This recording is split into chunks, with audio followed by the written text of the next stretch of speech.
আমি মানুষের অন্তরের ভিতরে তোমাদের জন্য আমি এমন ভাবে ভালোবাসা সৃষ্টি করে দেই, আর বলে ওই বান্দাটাকে আমি ভালোবাসি, মহাব্বত করি, ওই বান্দাকে তোমরাও ভালোবাসো, মহাব্বত করো। এটা কার কথা? আল্লাহর কথা। আল্লাহ বলেন, তারপরে বলেন وَتُعِزُّ مَن تَشَاءُ وَتُذِلُّ مَن تَشَاءُ بِيَدِكَ الْخَيْرُ। আল্লাহ বলেন, সম্মানের মালিক আমি যেমন আল্লাহ, অসম্মানের মালিক আমি আল্লাহ। দেখবেন সম্মান দেওয়ার সময় মানুষকে একবারে মাথার উপরে তোলেন, যখন আল্লাহ অসম্মানী বানাই জোতার পিঠা দিয়ে দেখবেন নিচে নামায় দেয়। আছে না নাই? আল্লাহ বলেন, সম্মান দিয়ে আমি উঠাইছি, আবার অসম্মানী করে আবার নামাইতেও জানি। উঠাইতে পারেন কে? নামাইতে পারেন কে? তারপরে আল্লাহ রাব্বুল আলামিন জানিয়ে দিলেন, ইন্নাকা আলা কুল্লি শাইইন কাদির।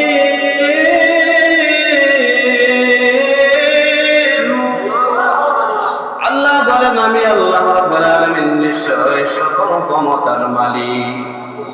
সকল ক্ষমতার মালিক কে?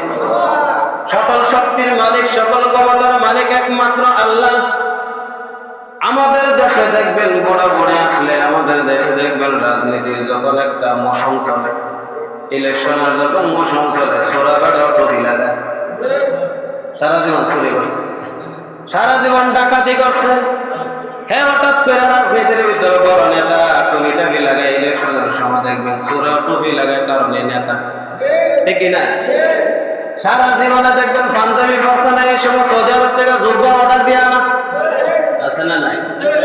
কারণ হলো তারা মনে করবে মনে হয় অস্কের আইছে, টুপি লাগায়, পাঞ্জাবি লাগায়, সারা বছর সারা জীবনে কোনো খোঁজ খবর নাই। যেহেতু সে দাঁড়ায় গেছে একটা মার্কা নিয়ে, তখন দেখবেন তার সুরত পরিবর্তন হয়ে যায়। আগে সুরত ভালো ছিল না, পরে সুরত ভালো থাকবে না। কিন্তু মধ্যে জনগণকে ধোঁকা দেওয়ার জন্য টুপি পরে, পাঞ্জাবি পরে, আবার দাড়িটাও কত লম্বা ধরে। আছে না নাই? পাস করলে দেখবেন দাঁড়িয়ে কামে করে একটা সময়। আছে না নাই? তাহলে বোঝা গেল ইলেকশন দিয়ে মানুষের ধোঁকা দিয়ে বোকা বানায় মানুষের ভোট চুরি করে। তাহলে আমরা জনগণ কিভাবে বুঝবো? বলে বুঝবেন, দেখেন কিছু কিছু নেতা আছে সারা জীবনে কেউ জানাজাতে আসে নাই, আর দেখবেন ইলেকশন যখন সামনে আসে একটা জানাজাও মিস দেয় না। আছে না নাই? আবার কিছু মানুষ আছে ওই নেতারে কদ্দুর দিয়ে কথা কয়, বলে ভোট চায়, জানাজার সামনে ঘরে পিতা চায়, ভোট চায়। ওই ব্যক্তিকে জানাজার সামনে দাঁড় করাইছেন, এটা তো আমাদের জন্য লজ্জাজনক।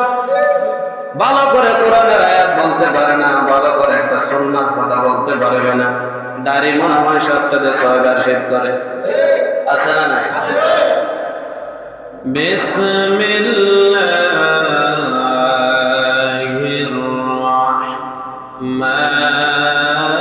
রাহমানির রাহিম।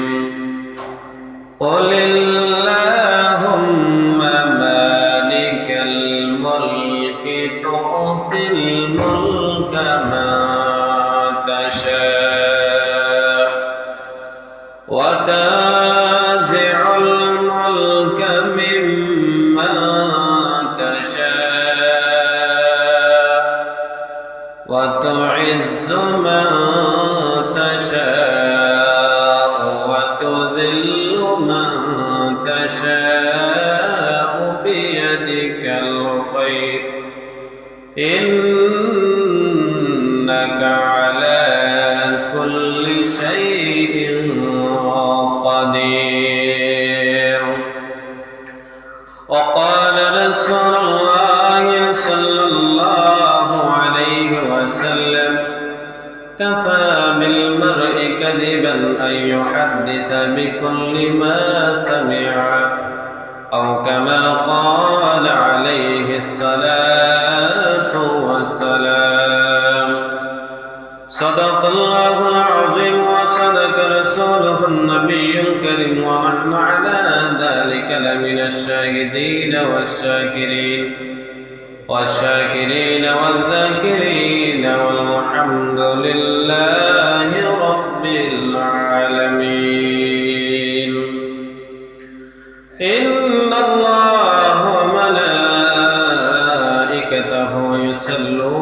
على النبي يا أيها الذين آمنوا صلوا عليه وسلموا تسليما اللهم صل على محمد وعلى آل محمد كما صليت على إبراهيم وعلى آل إبراهيم إنك حميد مجيد اللهم بارك على محمد وعلى آل محمد كما باركت على إبراهيم وعلى آل إبراهيم إنك حميد مجيد السلام عليكم ورحمة الله وبركاته আল্লাহ পাকের দরবারে অসংখ্য অগণিত শুকর ও সুজুদ যে আল্লাহ পাক অত্যন্ত দয়া করে মায়া করে মহব্বত করে আল্লাহর ঘরে আসার এবং বসার তৌফিক দিয়েছেন তাই আমরা অন্তরের অন্তঃস্থল থেকে মহব্বতে জোরে সরে বলি আলহামদুলিল্লাহ। এটা হলো আমাদের শাবান মাসের হয়তো পারে আমাদের জন্য শেষ শুক্রবার। কি শুক্রবার? তারপর আল্লাহর কাছে দোয়া করতে হবে, আল্লাহ আমাদের হায়াতটাকে যেন রমজান পর্যন্ত আল্লাহ বাড়ায়। কি পর্যন্ত? রমজান পর্যন্ত। হাদিস শরীফের মধ্যে আসছে কোন মানুষ যদি রোজা অবস্থা মারা যান আল্লাহ বিনা হিসেবে জান্নাত দিয়েছে। কি অবস্থা? রোজা অবস্থা, রোজা যদি থাকে। আজকে কোরআনুল কারীমের 3 নম্বর সূরা সূরাতুল আলী ইমরানের 26 নম্বর আয়াত তেলাওয়াত করেছি। কোরআনুল কারীম আল্লাহ রাসূল সাল্লাল্লাহু আলাইহি ওয়াসাল্লামের জবানের অসংখ্য হাদিস থেকে এক টুকরা হাদিস মুবারক তেলাওয়াত করেছি।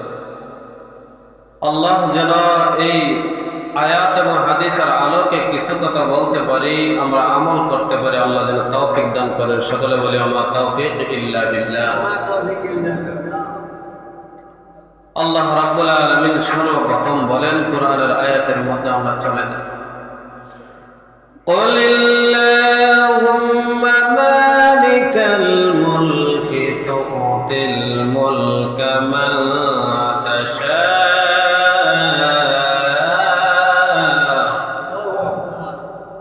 আল্লাহ রাব্বুল আলামিন তার বন্ধুকে তার হাবিবকে উদ্দেশ্য করে বলেন, ও আমার বন্ধু, আমার হাবিব,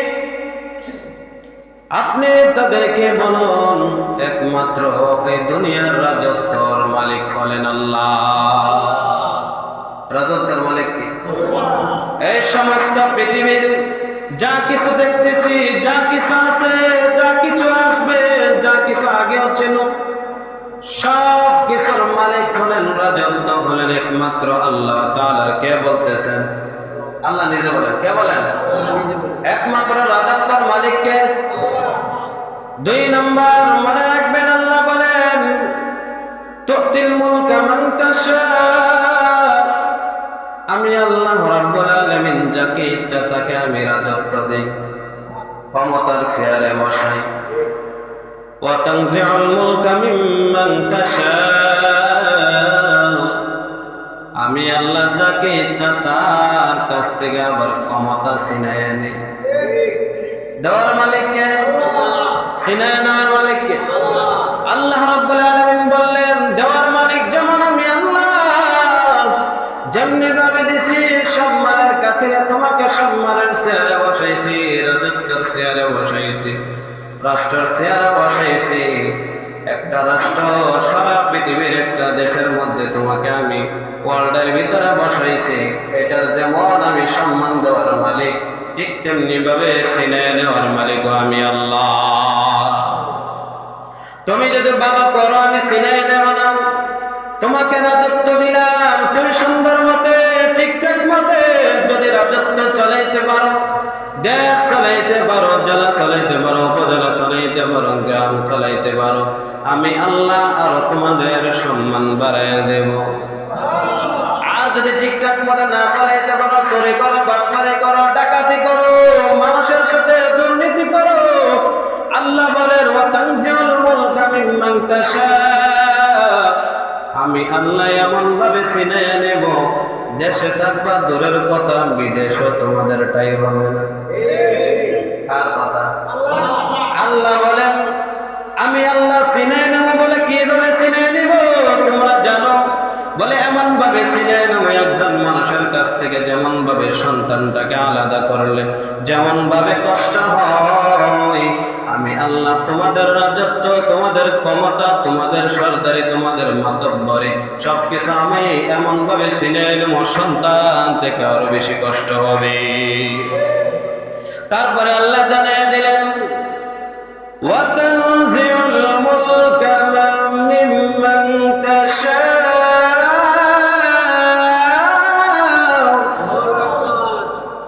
وَتُعِزُّ مَن تَشَاءُ। আল্লাহ বলেন সম্মান দেওয়ার মালিক আমি আল্লাহ। সম্মান দেওয়ার মালিক কে?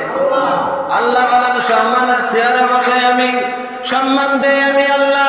জনগণ কেমন ভাবে আমার আল্লাহ জানিয়ে দিলেন ইন্নাল্লাযীনা আমানু ওয়া আমিলুস সালিহাতি সায়াজআলু লাহুমুর রাহমানু ওয়াদ্দা।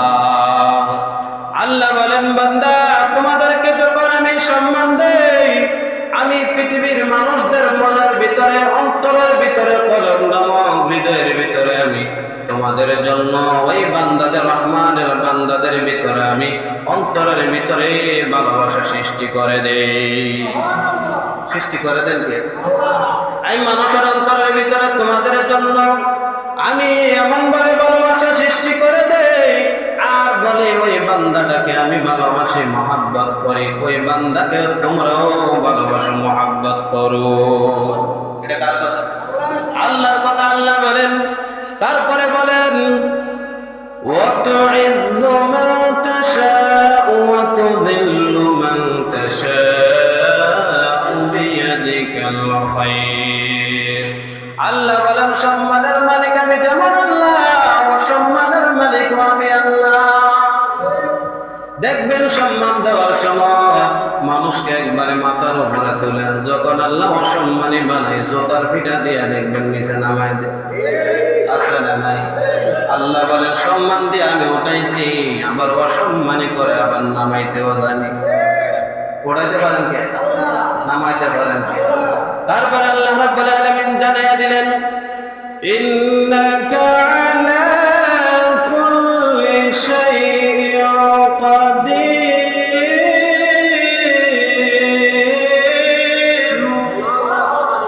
আল্লাহ বলেন আমি আল্লাহ রাব্বুল আলামিন নিশ্চয় সকল ক্ষমতার মালিক। সকল ক্ষমতার মালিক কে? সকল শক্তির মালিক, সকল ক্ষমতার মালিক একমাত্র আল্লাহ।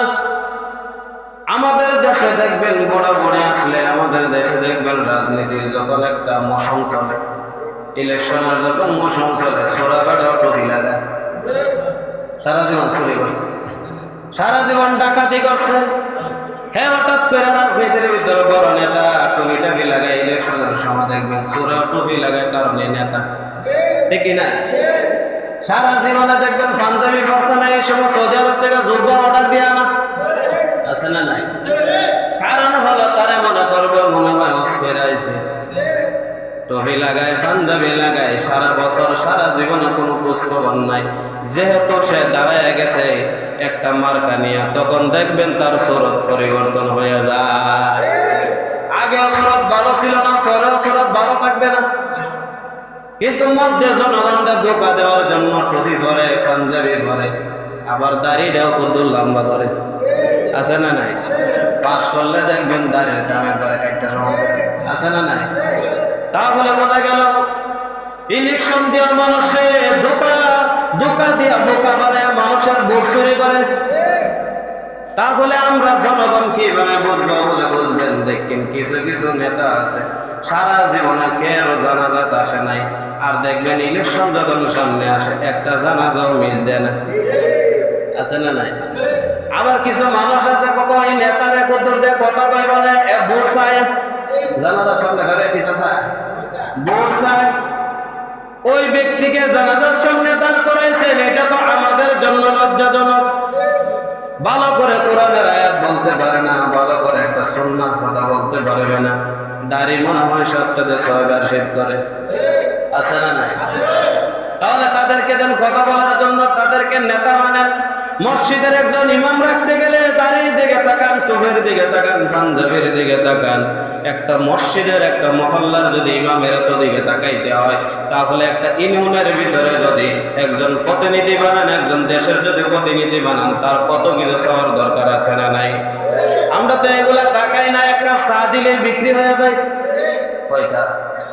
এক কাপ চা যদি দিতে পারে, একটা সুরট যদি ধরাই দিতে পারে, একটা বিড়ি যদি দিতে পারে, একটা সিগারেট যদি দিতে পারে, তাহলে তার পিছনে 3 ঘন্টা ঘুরে, আছে না নাই?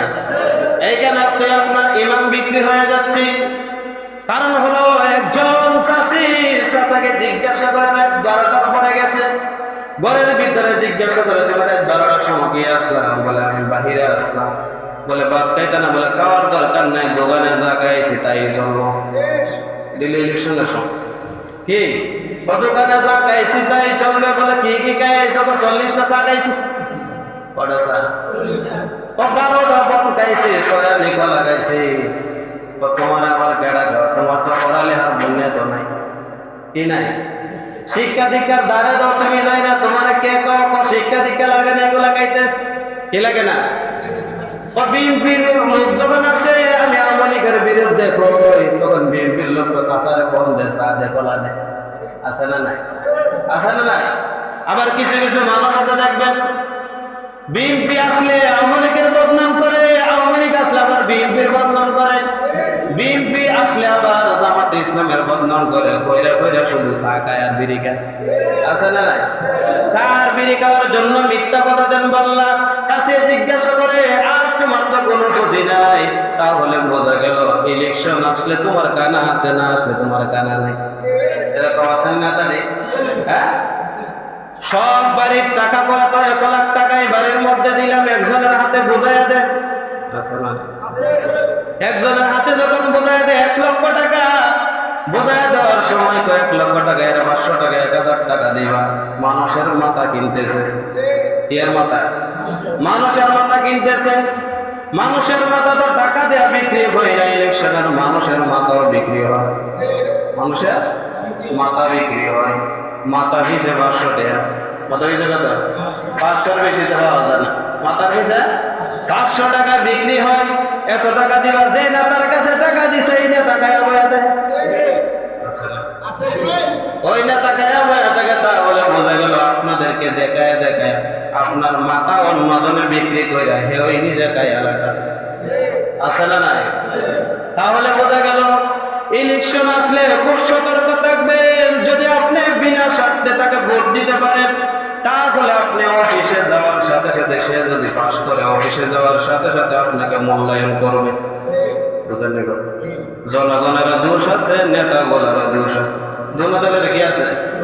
দোষ আছে। কারণ হলো, যদি আপনি মাথা পিছু 500 টাকা বিক্রি করেন, নেতার কাছে যদি একটা সাইনের কাছে যান, 10 বার গেল জোতা কই হইব, নেতারে পাওয়া যায় না, ঠিক নেই।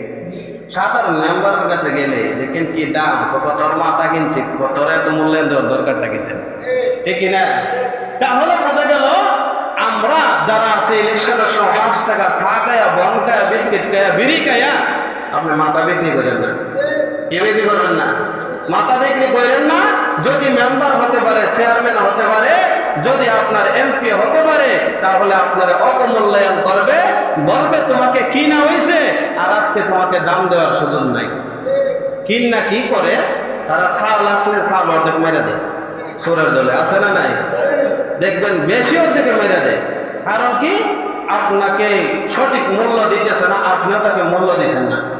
মূল্য দেওয়ার সময় কি দিচ্ছেন না? আপনি যদি বলতেন যে চেয়ারম্যান আপনি দাঁড়াইছেন, 1 টাকা আপনার খরচ করতে হবে না, আপনি চেয়ারম্যান কিভাবে বানানো যায় এটা আমরা দেখবো। যদি আপনি বলতেন, আপনাদের কিছু কিছু বইলে আর আপনি সারাদিন 1000 টাকা, 2000 টাকা, 5000 টাকা মাইরা দেন, তাহলে চেয়ারম্যানে যে একটা চেয়ারম্যানই করতে গেলে বর্তমান 5 কোটি টাকা লাগে। কয় কোটি? আর এবারে কি 5 কোটি তুলতো না? কথা কয় না। 5 কোটি কি এবার বাসের ঘর থেকে আনবো না জনগণ থেকে মারবো? কথা কয় না। কার থেকে মারবো? জনগণ থেকে। 5 কোটি কেন? আগে 20 কোটি টাকা আত্মসাৎ কইরা তারপরে জনগণ আপনার দেখবেন ঢাকা যদি একটা আইসক্রিম দে আপনার পূর্বে এটা আইসক্রিম সোয়ান দিতেন তো এটা কাঠি ছাড়া আর কিছু থাকতো না। বুঝলেননি কথা? কাঠি ছাড়া কি আর কিছুই থাকতো না। ঠিক তেমনি ভাবে আমরা যে অবস্থা হয়েছে, মানুষ ঢাকা যদি আপনার 1 লাখ টাকা জনগণের জন্য যে আইতে আইতে আইতে আইতে আইতে 10 টাকা পর্যন্ত আয় আছে না না? কারণ কি আমাদের দোষ, আমরা যদি নিজের সম্মান পাইতে হয় আরেকজনকে সম্মান দিতে হবে। আরেকজনকে কি দিতে হবে? সম্মান দিতে হবে। 2 নম্বর পয়েন্ট, আমরা কাকে ভোট দেব? কাকে ভোট? কিন্তু একটা সাক্ষী। ভোট কি? সবাই খেয়াল করেন, কি এটা? সাক্ষী। বলে সাক্ষী কিভাবে? যদি আমি দানের শীর্ষে ভোট দেই, যদি আমি জামাত ইসলামকে ভোট দেই, আমি সাক্ষী দিলাম যে আল্লাহ আমি এই মানুষটা ভালো বললে সাক্ষী দিলাম, এটা আপনার সাক্ষ্য হিসেবে ঠিক থাকবে। সাক্ষী হিসেবে কি থাকবো? ঠিক থাকবে। যদি আপনি সব লোকরে দিয়ে থাকেন তাহলে আপনার সাক্ষ্যটা কি আছে? বলা সাক্ষ্যটা কি আছে? ঠিক আছে। আর যদি সঠিক লোকরে না দেন, আপনি মিথ্যাবাদী। আপনি কি এমন ভাইয়ের চরিত্র ফুলের মতো পবিত্র, নামাজ ছাড়ে না, কথা বলে নামাজ ছাড়ে না, দাড়ি কাটে 6 ওয়াক্ত, আছে না নাই? বিড়ি খায় 12 ওয়াক্ত, হ্যাঁ, সকাল লুডো তাস খেলে 40 ওয়াক্ত, আছে না নাই? তাইলে এই দিনের মধ্যে ভোট দেন, আপনারা ভালো কিছু শিখাইতো না, আপনারা আপনার বিভিন্ন ধরনের খারাপ কাজ হইব, আছে না নাই? তাইলে আপনি জনপ্রতিনিধি যদি বানাইতে চান, আপনাকে যাচাই করবেন হে কি সঠিক লোক কিনা। কি লোক? সঠিক লোক। আল্লাহ রাসূল সাল্লাল্লাহু আলাইহি ওয়াসাল্লাম বলেন 3টা গুনাহ হলো সবচেয়ে বড় কবিরা গুনাহ। কয়টা? 1 নম্বর হলো শিরক করা। 1 নম্বর কি করা? 2 নম্বর মাতা পিতা অবাধ্যতা এবং মাতা পিতার নাফরমানি করা। 3 নম্বর 2টা কথা বলে রাসূল সাল্লাল্লাহু আলাইহি ওয়াসাল্লাম এলান দিয়েছিলেন, এমন সোজা হয়ে বলতেছেন মিথ্যা কথা বলা কবিরা গুনাহ। মিথ্যা কথা বলা কি? তারপরে সোজা হয়ে বলতেছেন মিথ্যা সাক্ষী দেওয়া হলো সবচেয়ে কবিরা গুনাহ। সবচেয়ে বড় কি? মিথ্যা সাক্ষ্য দেওয়া। যদি আপনি নামাজ পড়ে না, রোজা রাখে না, চরিত্র ভালো না, এই লোকটা যদি ভোট দেন, এটা কি করছেন? কথা বলেন, মিথ্যা বলছেন। আপনি কি বলছেন? মিথ্যা কথা বলছেন। এই মিথ্যা কথা বলার কারণে আপনি সবচেয়ে বড় কবিরা গুনাহ করছেন। সবচেয়ে বড় কি? কবিরা গুনাহ করছেন। তাহলে নামাজি ব্যক্তিকে দিতে হবে। আর দেখবেন আমাদের যদি হাসরের ময়দানে যদি জিজ্ঞাসা করে আল্লাহ যে তোমরা কাকে ভোট দিছো, এই কথা বলবে না কাকে ভোট দিছো, বলবে যে তুমি যে ভোটটা দিছো এই ভোটটা কি লোকটা কি সঠিক ছিল কিনা, এটা আগে জিজ্ঞাসা করে। কি জিজ্ঞাসা করো? লোকটা কি ছিল? সঠিক ছিল কিনা? এই লোকটা কোরআনের পক্ষে ছিল কিনা? এই লোকটা নামাজের পক্ষে ছিল কিনা? হাদিসের পক্ষে ছিল কিনা? কোরআনের পক্ষে ছিল কিনা? মুসলমানদের পক্ষে ছিল কিনা? ইনসাফের পক্ষে ছিল কিনা? কোরআনের রাষ্ট্র পরিচালনা করার জন্য ছিল কিনা? এটা আপনাকে জিজ্ঞাসা করবে অবশ্যই অবশ্যই। যদি আপনি সব লোকের যদি আপনি এই সাক্ষ্য না দিতে পারেন তাহলে আপনার জন্য ভোটাভুটি না। আমাদের বাংলাদেশে যে ভোট হবে বা ইলেকশন হবে এটা শরিয়া মোতাবেক না। শরিয়া কি? শরিয়া মোতাবেক নয়। গণতন্ত্র কোরআন হাদিসের কোথাও নাই। গণতন্ত্র কিনা? সবাই বলেন গণতন্ত্র কি? কোরআন হাদিসের কোথাও নাই। তবে যদি রাষ্ট্র এবং দেশ যদি সুন্দরভাবে পরিচালনা করতে চান এবং ভালো ইনসাফ এবং কোরআনে আইন দিয়ে যদি রাষ্ট্র চালাতে হয়, তাহলে গণতন্ত্র রাষ্ট্র যেহেতু হয়ে গেছে, তাহলে তার পক্ষে আমরা ভোটাভুটি 2টা পক্ষ, একটা হবে ভালো আর একটা হবে খারাপ। একটা হবে ভালো আর একটা খারাপ। ভালো পক্ষ নিলে কি হবে? আপনার দুনিয়াতেও শান্তি পাবেন, আখিরাতেও শান্তি পাবেন। দুনিয়াতেও শান্তি, আখিরাতেও শান্তি। হযরত ওমর রাদিয়াল্লাহু তাআলা আনহুর শাসন আমল কেমন ছিল? হযরত উসমান রাদিয়াল্লাহু তাআলা আনহুর শাসন আমল কেমন ছিল? হযরত আলী রাদিয়াল্লাহু তাআলা আনহুর শাসন আমল কেমন ছিল? হযরত আবু বকর রাদিয়াল্লাহু তাআলা আনহুর শাসন আমল কেমন ছিল? রাসূল করিম সাল্লাল্লাহু আলাইহি ওয়াসাল্লামের শাসন আমল কেমন ছিল? এই ইতিহাসগুলো যদি পড়েন তাহলে বুঝবেন বেশিরভাগ মানুষ মুত্তাকি, পরহেজগার, নামাজি ব্যক্তি শাসন করছে। নামাজি ব্যক্তি কি করছে? আর আমরা যারা প্রতিনিধি বানাই নামাজ তো পড়ি না, ঠিক কিনা? হ্যাঁ, শুধু চুরি কেমনে করতে পারবো, খালি ডাকাতি কেমনে করতে পারবো, বিধবার টেহা কেমন মেরে দিতে পারবো, মানুষের যে বৃদ্ধ ভাতা আছে এই ভাতাগুলো কিভাবে মেরে দিতে পারবো, বিভিন্ন ধরনের ভাতা আছে, রাস্তা অর্ধেক কায়া না সোরা বলতে আছে না নাই? হ্যাঁ, রোডের বদলে ভাত ধোয়া দেয়, এটা কি দুর্নীতি না? দুর্নীতি না? এইগুলা বেশিরভাগই দেখবেন সরকারি যত কাজ আছে, সরকারি কি যত কাজ আছে সব বিষয়ে দেখবেন দুর্নীতি, সব বিষয়ে কি দুর্নীতি। কারণ কি, দুই পক্ষের দোষ আমি বলছি, দুই পক্ষ যদি ঠিক হয়ে যায় তাহলে আমাদের দেখবেন প্রত্যেকটা জায়গা, প্রত্যেকটা সেক্টরে, প্রত্যেকটা গ্রামে, প্রত্যেকটা অঞ্চলের ভিতরে দেখবেন ইনসাফ প্রতিষ্ঠিত হবে। ইনসাফ প্রতিষ্ঠিত কাকে বলে? আমরা অনেকে বলি শরিয়া আইন দরকার নাই, ইনসাফ প্রতিষ্ঠা করো। শরিয়া আইন কি নাই? সবাই খেয়াল করেন, শরিয়া আইন দরকার নাই, ইনসাফ প্রতিষ্ঠা করো। শরিয়া আইন যদি না থাকে ইনসাফ থাকবো, বোঝা না কথা? শরিয়া আইন থাকলে ইনসাফ থাকবো। শরিয়া আইনের ভিতরে আপনার ইনসাফ আছে, আর ইনসাফ যেখানে, শরিয়া আইন যেখানে নাই ইনসাফ সেখানে নাই। ইনসাফ সেখানে কোরআন হাদিসে ইনসাফ আছে না? কথা বলা ইনসাফ আছে না নাই? সমান বিচার করো, এটা আছে না নাই? হযরত ওমর রাদিয়াল্লাহু তাআলা আনহুর ছেলে, হযরত ওমর রাদিয়াল্লাহু তাআলা আনহুর কাছে একজন মহিলা আসছে, একটা সন্তান নিয়ে, এত বড় সন্তানটা নিয়ে যখন আসে, হযরত ওমর রাদিয়াল্লাহু তাআলা আনহুর সামনে দাঁড়ায় দাঁড়ায় কাঁদতেছে। ওমর রাদিয়াল্লাহু তাআলা আনহু বললেন, মহিলা তুমি কি বলবা? সাহস নিয়ে কথা বলা। বলেন, আমি বলতে চাই এই যে সন্তানটা দেখতেছেন এটা আপনার ছেলের সন্তান। কার সন্তান? কার সন্তান? আপনার ছেলের সন্তান। বলতেছে আমার কোন ছেলে? বলে আবু সাহমা রাদিয়াল্লাহু তাআলা আনহুর সন্তান। তাহলে উনি বলতেছে বিবাহ করলো কোন সময়, কি করলো কোন সময়, আমরা তো কিছুই জানি না। বলে কিভাবে জানবেন? সে তো অবৈধভাবে আমার সাথে সম্পর্ক করে সন্তান হয়েছে। কি করে? অবৈধ কইরা। তখন ওমর রাদিয়াল্লাহু তাআলা আনহুর রক্ত গরম হয়ে গেছে, চেহারা গরম হয়ে গেছে। কি বলো? বলে আমার কোনো দোষ নাই, আপনার সন্তান জোর জবরদস্তি কইরা আমার সাথে জিনায় লিপ্ত হয়ে আর আমাকে টর্চার করে আমার এই সন্তান হয়েছে। তখন হযরত ওমর রাদিয়াল্লাহু তাআলা আনহু বলতে, তুমি কি সত্য বলতেছে? বলে হ্যাঁ সত্য বলতেছে। হযরত ওমর গিয়া দৌড় দিয়া ঘরের ভিতরে ঢুকছে, আর হযরত সাহমা রাদিয়াল্লাহু তাআলা আনহু ভাতের লোকমা দিতেছে। কিসের লোকমা? হযরত ওমর রাদিয়াল্লাহু তাআলা আনহু বলেন, সন্তান। তখন এই কথা যখন ডাক দিয়া বলছে, বলার সাথে সাথে সন্তান কাঁপা শুরু করে দিছে, বাদ দিয়ে লোকমা দেওয়া বন্ধ করে দিছে। আজকে জানি কি হয়। তখন মনের ভিতরে ভয় ঢুকে গেছে, বলতেছে আমি কি তোমার উপরে আল্লাহ এবং আল্লাহর রাসূলের বিধান প্রয়োগ করব না? বলে হ্যাঁ অবশ্যই করবেন। বলে আমি বাবা হিসেবে তোমাকে আমি একটা কথা বলি, তুমি কি এই গুনাহের সাথে জড়িত হয়েছে মহিলার সাথে? সর্বপ্রথম তুমি কি মদ পান করেছো? বলে হ্যাঁ মদ পান করেছি। বলে আমার বন্ধু বান্ধবের কুমন্ত্রণা করে আমি মদ পান করছি। বলে মদ পান করার পরে আবু জাজ্জাজ ওই জায়গার মধ্যে বাগানের ভিতরে কি তুমি এক মহিলার সাথে জিনা করছো? বলে হ্যাঁ ওই জায়গার মধ্যে আমি জিনা করছি বাবা। তখন বলতেছে তোমাকে এখন 100 দুর্রা দেওয়া হবে। 100। তখন বলতেছে বাবা আমি রাজি আছি, আপনি 100 দৌড়া দেওয়ার জন্য প্রস্তুত হয়ে যান। যখন 80টা দৌড়া দিছে, কয়টা? কথা কয় না, কয়টা? আমাদের দেশে যদি জিনা করে, যেহেতু ক্ষমতা সেই হয়ে গেছে এসে, কথা কয় না, কথা কয়। যদি মেম্বার, চেয়ারম্যান, এমপি, মন্ত্রীর ছেলে দেখে 10 গুণ মা, হ্যাঁ?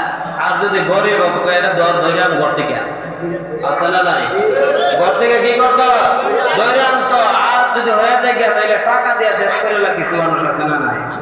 হ্যাঁ, কিছু মানুষ আছে। হযরত ওমর রাদিয়াল্লাহু তাআলা আনহু বলেন এটা আল্লাহর রাসূলের বিধান, 100 দুর্রা দেওয়া হবে। কয়শো?